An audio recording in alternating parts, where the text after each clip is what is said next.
Hello, everybody. You are once again listening to Shield Hero Weekly, the show that comes out usually a couple days after the episode of Shield Hero, just long enough for us to be asked 1,000 times where the new episode is. That's true. The calls have begun every time, many of them. I got it, guys. You no longer need to tell me to do the episode. I know to do the episode and when it comes out. So I'm just letting you know. You don't have to at me anymore. The episodes air on Wednesdays. Yep.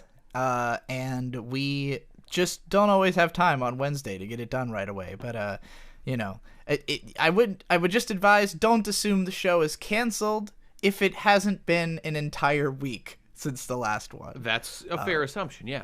Don't jump to conclusions. So anyway, episode 6 we watched today. A new party member. How do you feel about this one?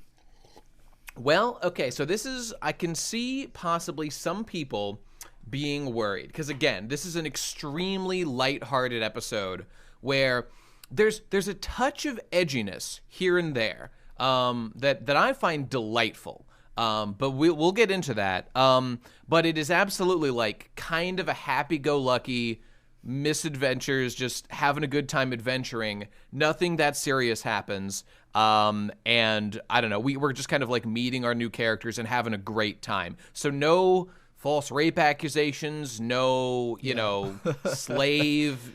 There's actually a little bit, again, of like some like slave darkness that creeps in towards the end of the episode. But really weirdly, there's a moment towards the start where they kind of brush over the fact that he he put a slave seal on Philo, and she seemingly was not okay with that. I mean, but yeah, it doesn't seem to have mattered much. I don't know what was going on there. So just to be clear, so whatever, his bird, I'm gonna call her Firo, just because I think that sounds the best. So I'm calling her Firo. Yeah. Call her whatever you like. And so Firo, the end of last episode, turns into a little girl. So it's confirmed. We talked to the slave guy who sold him the egg.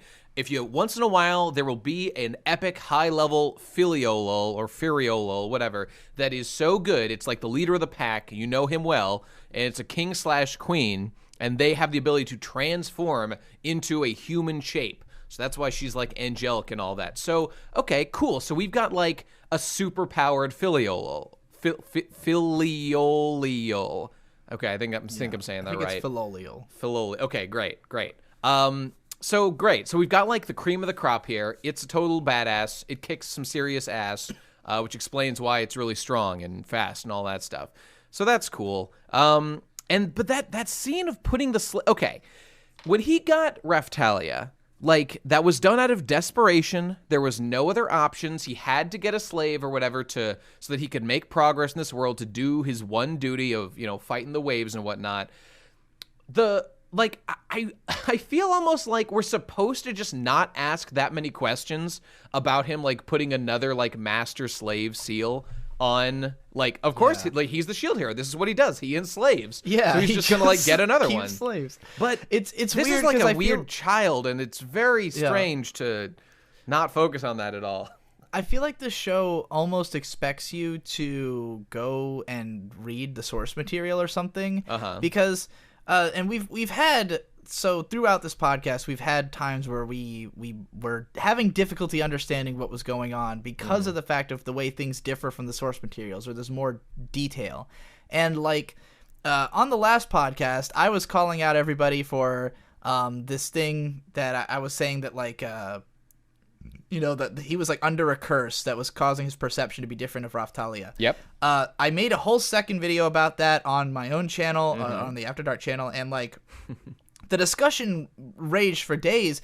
But the most interesting thing about it is that depending on which materials people had read, everyone seemed to have a different perspective. That's because true. It seemed that people who had read the web novel, because there's not just a light novel. It's originally a web novel that was then a light novel.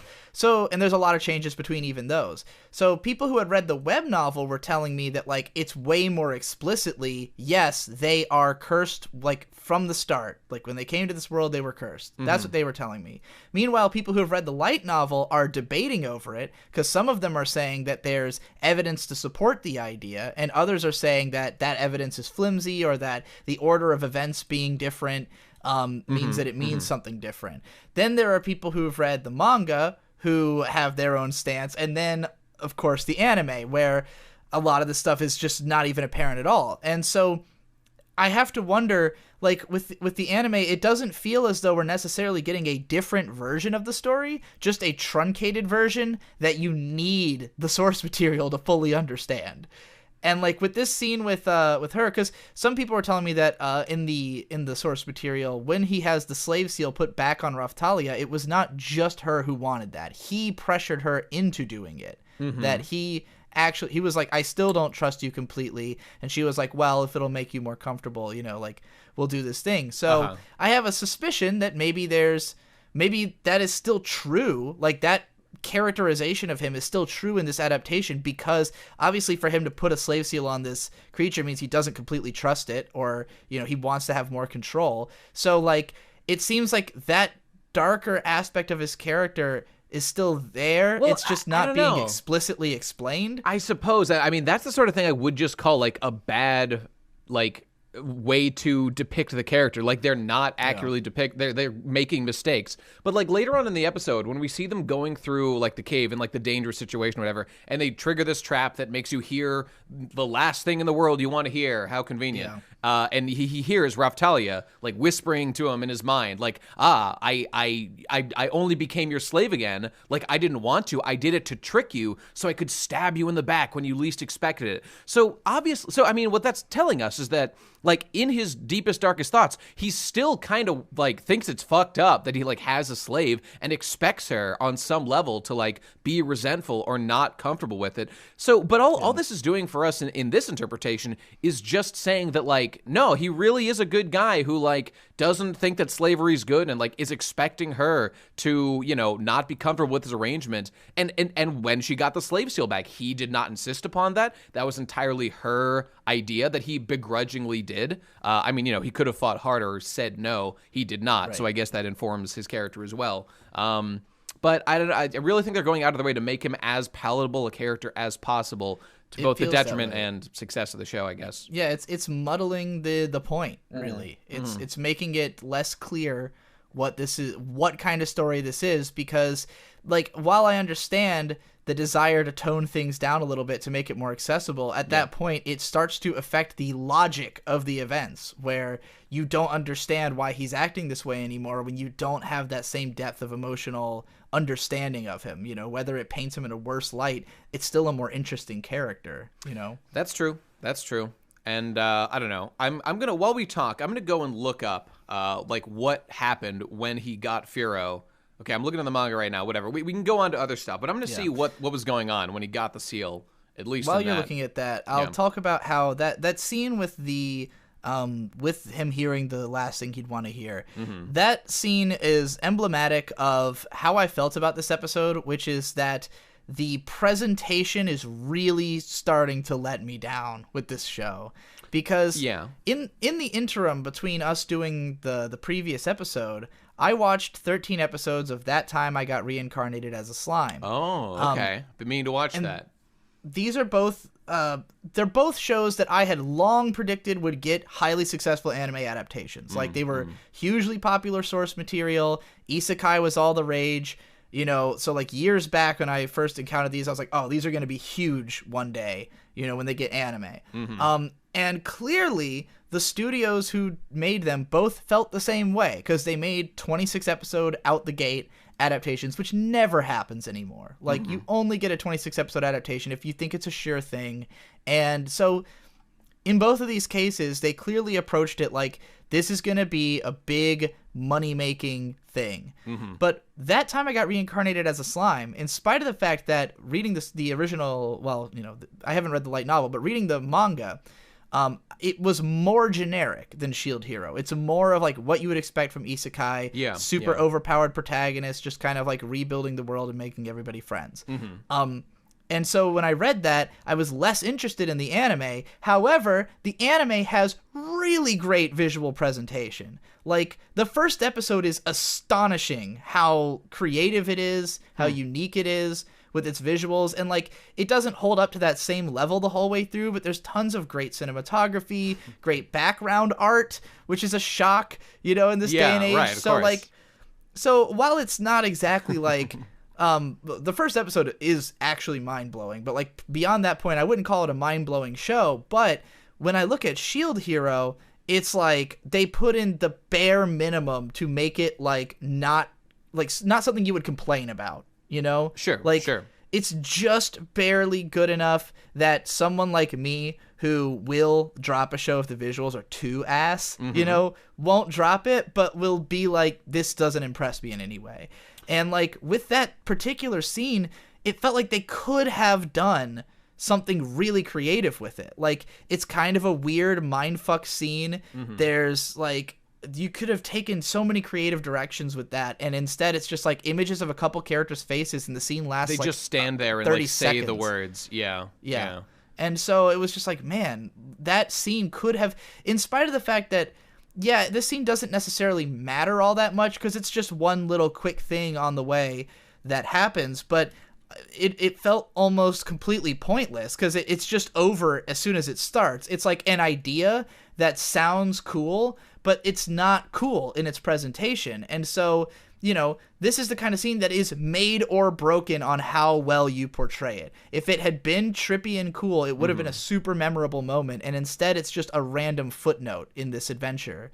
So I was really let down by that, and it made me like, it just made me feel like, man, you probably would be better served by reading one of the source materials for this than by watching the anime, in spite of it having pretty good music, you know, and decent designs and color art. Like, not to say that I would say, you know, the show's not worth watching at all, but I would say it's not, you shouldn't have it be your only exposure to the story at this point. Well, that's certainly fair. And I mean, I absolutely stand by in every sense that the manga has been a generally superior, I mean, it's everything I said in my video about why manga over, like, I appreciate it more. This is the perfect example of, like, yes, this show has music, it has some voice acting, that's cool, things are moving, but the keyframes are, like, the art is just superior in the manga. I think, like, the emotions that are evoked from, like, facial expressions and, like, having better art allows you to do better expressiveness with characters. More, I don't know, more stuff is done. Like I've said, the depiction of our main character is way more milquetoast and uninteresting visually in the anime versus the manga. So, yeah, this was a very strong episode for that case. Honestly, Fira was a big fat bird. Honestly, looks pretty terrible in the anime, and I loved the way that she looked consistently in the manga. Like, fluffy as hell, adorable, and seeing her, like, CG pulling the wagon. Again, like, it's fine. It adapts the source material. It makes it move on screen. I'm sure people who don't know what they're missing or have zero taste would find that perfectly fine. But just knowing, you know, what you can get elsewhere. What bothered me the most about it, and this is something that I'll probably make a separate video about, is just that when you compare it to Slime, both of them were obviously a sure thing. So they both have equal opportunity to succeed. And so if you have a show that you know is going to be a cash cow, you basically can either take the mentality of, let's do the minimum amount of effort so that we make the maximum profit. Like, if, as long as it's good enough, then we'll rake in all the money, because nobody's going to outright complain about it. It's not so bad that, like, mainstream audiences would be repulsed by the visual presentation, but it's not going to impress, like, in a long-term sense. It's not going to have critics talking about it for years to come or anything like that. Whereas Slime felt like it was intending to elevate the material to that level, where they said, hey, because we know this is going to be a big hit, let's put more effort into it so that it can be an even bigger hit, and critics will be even more impressed, and people will talk about it and have even more incentive to share it. So I just feel like it's long-term better to take that approach. And sure, there's some level on which if you spend too much time and money on a project, then no matter how big it gets, it will still fail if you go overboard. But it just seems like there's no way that this material didn't deserve to have more put into it, especially from a studio who just brought us Made in Abyss, which Indeed. For at least some of it had some of the most impressive presentation that you've seen in anime this decade, you know? Yeah, you're not wrong. I guess all I'd say in defense, or rather to expand on that, is just the high points for me in this episode were, one, I liked the fight scene at the end had some cool moments that I liked. It did. And like, for example, we see earlier on in the episode that Raftalia, when they're attacked by bandits, she uses her, like, invisibility spell. So, like, we've established that's a thing that she can do now. At the end, we just see her literally go, teleports behind you, invisibility mode. And I think that was cool. And I like seeing her. And then after that, there's a moment where, we realize the thing can hear things by sound. It doesn't need to see them visually, so her invisibility isn't working. And there's a cool moment where she, like, dodges an attack. And in particular, the highlight of that whole fight scene for me was when, after they figure out, like, how to hit it, they've got it off guard or whatever, when Firo does her flying Inazuma kick, and we see the entire thing's skull shatter into pieces under its head, and blood splurt out. I mean, that was, like, the best visual moment in the whole episode for me. I would say my ranking of, like, whether a fight scene, regardless of how great it was it satisfying, comes down to whether or not I uncontrollably utter the phrase "get fucked." Yeah. And that's exactly what happened. That guy got so fucked. It was fucking out of control. Like, it was... I appreciated the bat shield thing. That was fun. And its ears exploding out was cool. It getting stabbed, and I'm always a fan of huge blood spray. Like, I want it to be as satisfying as possible if I'm going to watch something die. But, like, the inner shot of its whole skull cracking, like, all the way down, I was, get fucked! And that was the salvaging point of the episode, for sure. Yeah, okay. Other than that... That, and, of course, the other thing that is great, and this is... nothing to do with it, the anime adaptation, but it is a cool moment in the story that he robs a bunch of robbers. Yes, indeed. His mindset is on full display here in terms of treating human lives like a commodity, which is, it's a bit edgy, it's a bit over the top, and again, I know I say this every time, but, like, he's such, like, a nice guy in the anime, and he just doesn't seem like the bandits would, like, believe that he would kill them. That, like, it's hard for me. I know he has that terrible reputation. Well, they don't but know as who a viewer, he is. That's like, true. they've never met him before, and he has an awful reputation as, like, a rapist and all that stuff. So that's fair. But just for me as the viewer, it's just like I roll my eyes more. Whereas in the manga, he is way more of an asshole and just looks unpleasant on the eyes. So I'm just saying again, there's more consistency there that's good, and the fact that they're not leaning into that doesn't play to the strengths of the narrative. But that's okay. Yeah, go on. I definitely I love the idea of this because it's what I feel like he's completely justified. I mean, these guys are, as he puts it, like, you guys have probably murdered some people before. They not only explicitly say they're going to rape them, they explicitly say, we are going to have fun with your girl, aka we're going to rape your girl. We're going to do that. So all bets are off. He basically could have done whatever he wanted to them, and we as viewers would be pretty fine with it. Like, if he kills all of them or does whatever, like, I wouldn't have complained, because it's like, these guys are murdering rapists. Like, what like, why even least, if anything, it might have been more moral to kill them than to let them go. Well, maybe. And I mean, I don't know. We didn't see them do anything specifically, and killing someone in cold blood, I guess, is a little, but whatever. They were bandits. I mean, they can get fucked. I don't know. But I did want to just, like, in general on the idea of, like, his mindset. That was good. I like seeing him being, like, showing his edgy side a little bit, doing that stuff. And I just want to say that with that and that, like, flash forward to, like, or not the flash forward, but, like, when they're in the cave and everyone has their experience of, like, hearing the worst thing they want to hear, we see that that Firo's fear is that, like, Master, this guy, whatever, like, he won't want her anymore. She's worried about that. And just before she has that, she, like, she sends something to him, and he's like, as long as you're useful to me, I won't leave you behind.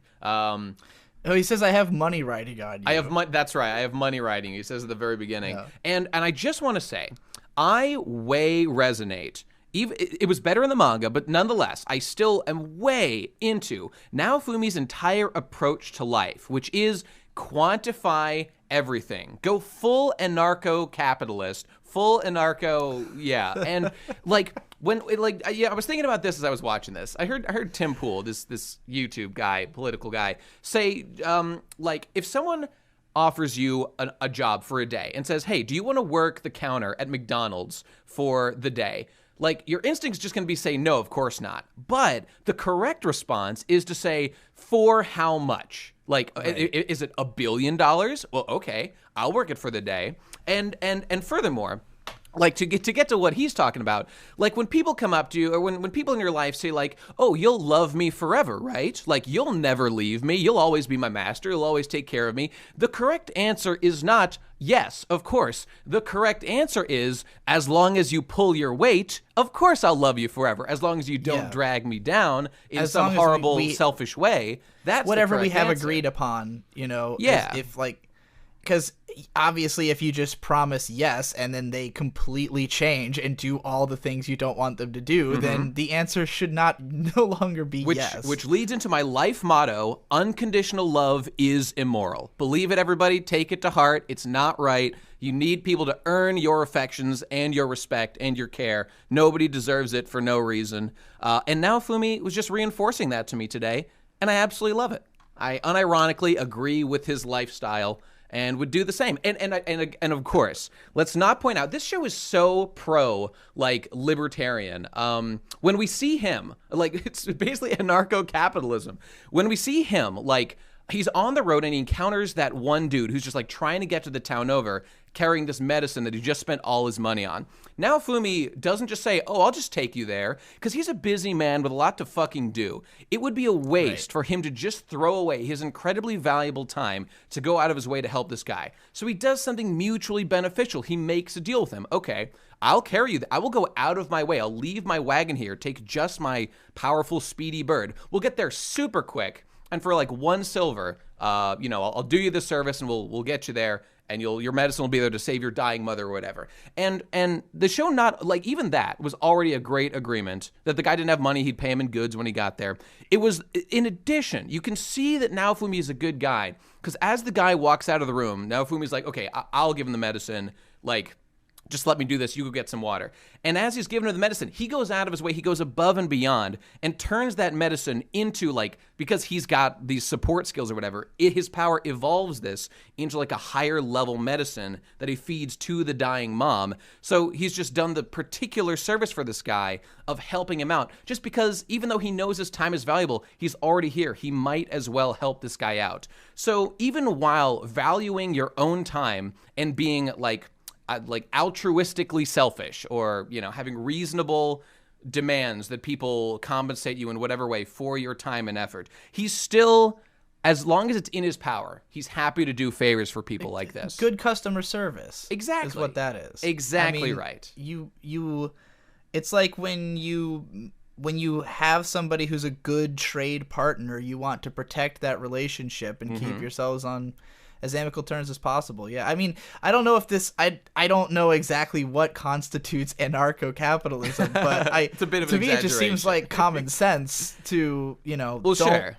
Well, because, like, there's going to be some people out there who, for various reasons, would think, like, wow, what a jerk. He asked for money. And that, even the show itself is kind of, like, pointing out, like, how unusual it is. His own party members are like, value yourself and your time. If you are someone who, like, he obviously has bigger fish to fry. He is a great hero. Like, you always have to be weighing. It's like, hey, yeah, I could help.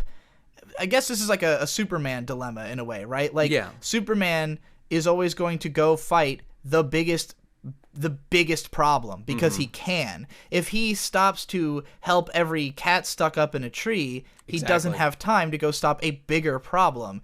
I'm sure that if there were no bigger problem, he would go and, solve smaller problems. But it's like, if you have the power to stop the biggest problem, your time is just worth more. You've got to prioritize. You can't afford it. Yeah, like, they have literally, like, 1 month, the clock is ticking towards the next wave coming. So every second that he isn't, like, leveling up and grinding up to use his unique special skills to help save everyone's life in, like, the entire fucking world, like, the whole world could pay a cost for that if he just spent every day, let's just say helping the poor. There's nothing wrong, and it's good to help the poor, but you have to, he has to do the thing that will have the biggest benefit in a utilitarian sense. So yeah, it makes sense. And, like, his actions, we see, like, the seed starting to spread in this episode. Like, acting this way, like valuing his time and still helping people, we see that like the legend of him has start to spread as, what do they call him? Like the legend of the foul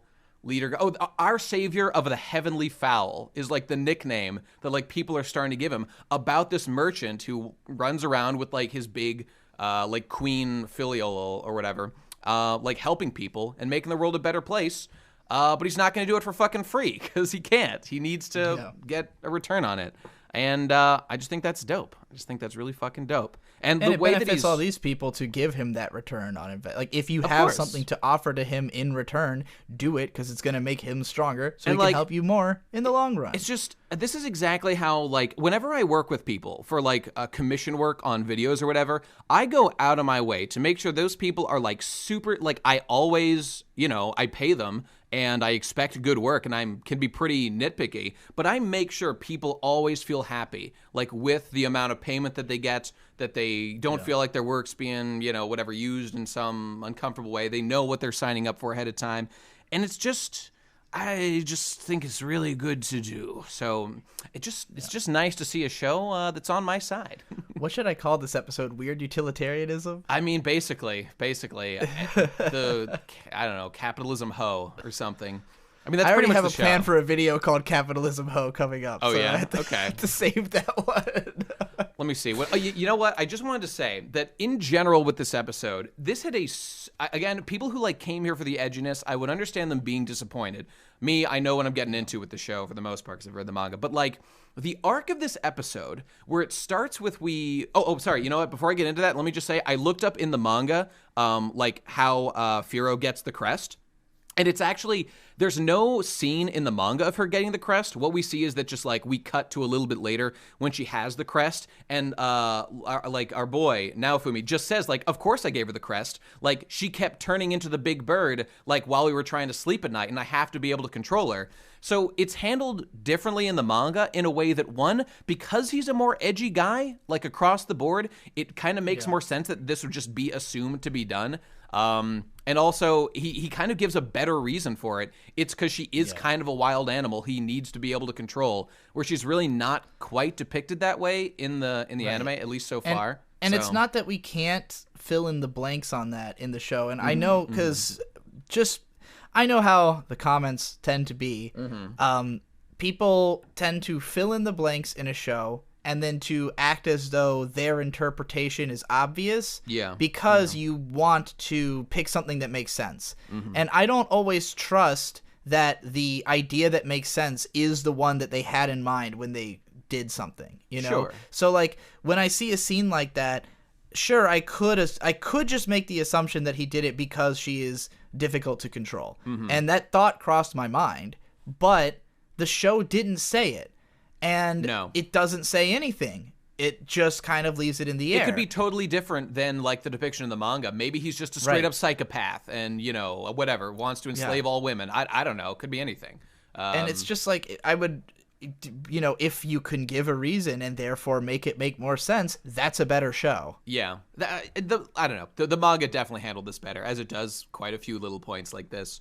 But to the only major other point I wanted to say, as I started before, was that I found this episode to have a super duper satisfying arc of like an RPG, like one quest line of, we get Firo, problem, she keeps turning big and exploding all her clothes. Solution, we need to get magic transforming clothes. The preceding events of the episode are just like the best fetch quests in like a Dragon Quest or like a Final Fantasy, like in Final Fantasy 1 or whatever, that like lead them on this big meandering quest to acquire like the magic thread. Oh, to get the magic thread, you need the magic crystal. To get the magic crystal, you have to go and like find it in this mine in this place. And along the way, they like level up. They get new spells, they fight enemies, and then like we see new abilities being used along the way. And at the end, they fucking get the magic gem. Now Fumi like has leveled up his ability to make magic accessories and gems through his connection with this merchant. Fucking dope.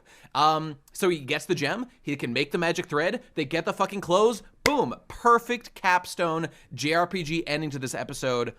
It was like a perfect package, that particular arc that again, people who are here for edginess did not get it this episode. I'll tell you it's interesting to hear you talk about it with such enthusiasm. I love this stuff in this. It's totally you. You are a big time like grinding, min-maxing kind of guy. Yeah. You're more into that.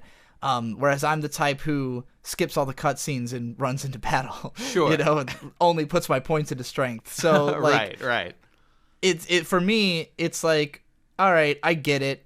They're leveling up. Like, I don't care. I just want to see the plot, Maybe it's like, okay, like, this is a story, right? This isn't a video game that I get to play and, like, toy around with, like, the mechanics. But what it does is it triggers my, like, inner gamer who played these games my entire youth, and it just makes me put into that place where I'm just thinking as if I was, and like I want to know what could his ultimate ability be? What's like his strongest shield? I want to know. I want to grind up, see the progression happen, and see him unlock all that stuff. Raphtalia's got illusion magic. What could the highest level magic spell there be? What's Firo gonna look like at level 99 or whatever? That's exactly where my head goes, and I think a lot of people who came into this show just for edginess will absolutely get sick of this kind of shit. But it's like kind of, I'm going to say it leans more and more into that stuff as it goes on, as it gets a little bit less edgy as it goes. So like for me, I love both those things. So for me, it's like the perfect series. But for those who are just here for the edginess, for their hatred of women and whatnot, they probably will, lose interest in this stuff as it goes along. I definitely think that this story is well tuned to the fact that it is going to be a long light novel series. And it's interesting because sometimes you read a story, especially manga is kind of bad about this, where a lot of manga feel like they had a good sense of what they were going to start off doing. And then once it like goes for more than a couple volumes, it suddenly feels like the author is having to now come up with shit. I mean, because that's literally what happens. They don't plan for like what's going to happen a million years later. They just come up with the start and hope it lasts forever. And a lot of these ones that, especially the ones that start as web novels, they seem to be way more planned around the idea that like, I'm going to write this.